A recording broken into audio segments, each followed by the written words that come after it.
If you're currently employed in a PAYE job and already have or are thinking about a trading side business, hustle or hobby, then stay tuned. In today's more transient and mobile economy, leveraged by home working and technology, this trend of being employed and having a side business is only set to grow in the future. In this video, we'll be covering how are you taxed as a PAYE employee, what options do you have for your side business, how does the tax work when you are employed with a side business, and finally, some non-tax considerations. Before we get started, be sure to hit that subscribe button as well as the notification bell to make sure you're kept up to date with all of our latest content. This really helps us to produce more helpful videos and to get you free quality advice from real qualified accountants. First of all, in order to get a better understanding of how a side business will affect your taxation, then you need to understand the basics of employment taxes here in the UK. As a UK employee, somebody who is on an employment contract or contract for services, your salary or wages are administered via PAYE, the pay-as-you-earn system. In simple terms, any tax or national insurance you as an employee are liable for is deducted at source and paid across the HMRC by your employer, normally monthly.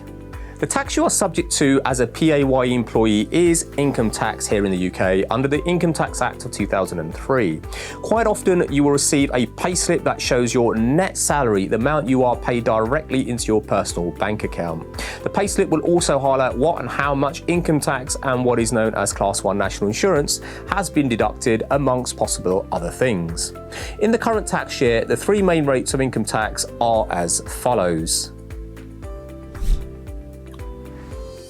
Before we continue with today's video, we're thrilled to be launching the Accounting and Tax Academy membership site this year. We'll be posting downloadable resources, tax tutorials, and exclusive courses that you won't find anywhere else. And the best part of it is, it's absolutely free to join. Head to the link in the description box below to find out more.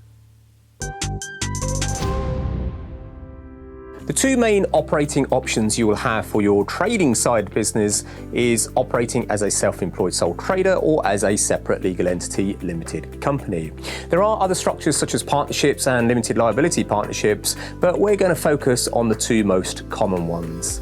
Now, be aware I emphasize the word trading, which differs from an investor or investment business, which is a business that typically buys to hold and then sell often intangible assets such as shares and stocks with a view of making a capital gain. A trading business is one that trades with a view of generating trading profit. So for example, if you're a software developer, you're selling your time and expertise in exchange for a fee in the course of a trade. Now, we've already done a video on 5 key pros and cons of a sole trader versus a limited company. It's well worth watching if you have not already decided which structure to choose. Click on the card above to access this. But here is a significant tax consideration between the two options. As a sole trader, you don't have what is called a control valve as to whatever profits you generate in a particular tax year is thrown into your overall tax calculation, whether you want it to be included or not. A limited company is a separate legal entity to you, and therefore there is a control valve. Let me explain. If your side business generated £25,000 after corporation tax, then this amount can either stay in your company as retained earnings and be reinvested, or you can decide to extract these funds as personal dividends. You also have control of the timing as to when and which tax year you wish to extract these profits as dividends. So just on this basis, a limited company provides you with more control over your tax liability in any particular tax year. We're going to illustrate this point in the next section using an numerical example.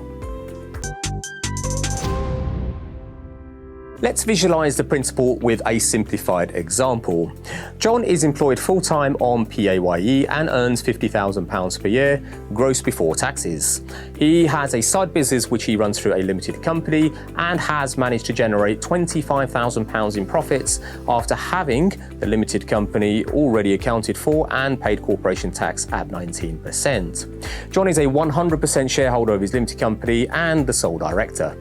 Firstly, John has the option as to whether he wants to extract the £25,000 in profits as personal dividends or not. Let's assume he does. He would then have to declare these dividends in his self-assessment tax return. His gross PAYE salary from his full-time job is £50,000 and his gross dividends from his limited company, side business, are £25,000. That makes his gross total income £75,000 for this year. John has his personal tax-free allowance currently at £12,500. In most cases, this will be used against your PAYE salary, but this is not mandatory, and HMRC allows your personal allowance to be used in the way that reduces your tax bill the most. So John's total taxable income is £62,500. His PAYE salary minus his personal allowance is £37,500, and this is the amount John will pay income tax on of 20%, which is £7,500. John's dividends of £25,000 are subject to dividend tax and not income tax, and in this example the rate will be 32.5%, which makes a dividend tax total of £8,125. So this means John has paid a total of £15,725 in taxation. If your aggregate gross income exceeds a basic rate band, then dividends will form the top layer. So in other words, will fall under the higher dividend tax rate. So you can see with this really simplified example how important it is to know your numbers and plan often ahead, as you, the director shareholder of your limited company, is in control as to how much and when you pay yourself as a dividend. Your decision making will determine your tax liability for any particular tax year. In this example, had the dividend not been paid and retained in the company to be used or extracted in a different way or a different year, there could have been a significant saving in tax for this particular year. If you are operating as a sole trader side business, as mentioned earlier, there is no control valve on your personal earnings. So if the $25,000 profit was generated this way, it would form part of your overall earnings and, in the example above, be subject to income tax of 40%. A sole trader is classified as self-employed and therefore also subject to Class 2 and 4 national insurance. Now, that is not to say a sole trader option is not viable, as your circumstance and objectives are unique and may not be driven by tax considerations alone, something we explore in the next section. There is more to a side business than just trying to optimize your tax position, and therefore we always emphasize that you should make the right commercial and personal decisions first. It's not to say that taxation isn't important, but just don't get it the wrong way around. Here are some of the non-tax considerations you should think about. Number one is capital and cash flow. How much initial capital and ongoing cash flow will you need to get your side business started and continually operating, if any at all? Number two, subcontracting and outsourcing. You only have a limited amount of time and energy in the day and weekends amongst all your other daily commitments and obligations, especially your permanent job. So for your side business, you may want to consider subcontracting or outsourcing certain elements of the trade, or even the support services such as IT and accounting and finance. Number three is the involvement of family members, such as a spouse or adult children, is a good way to get additional resourcing. Employing your adult children is a good way for them to get some valuable experience in return for their allowance. And of course, your business should benefit from their developing skills, such as web design, social media, or anything else that is relevant. Now, we did say that this section is about non-tax considerations, but remember, your adult children also have a personal tax-free annual allowance here in the UK. So if they don't use it, they will lose it.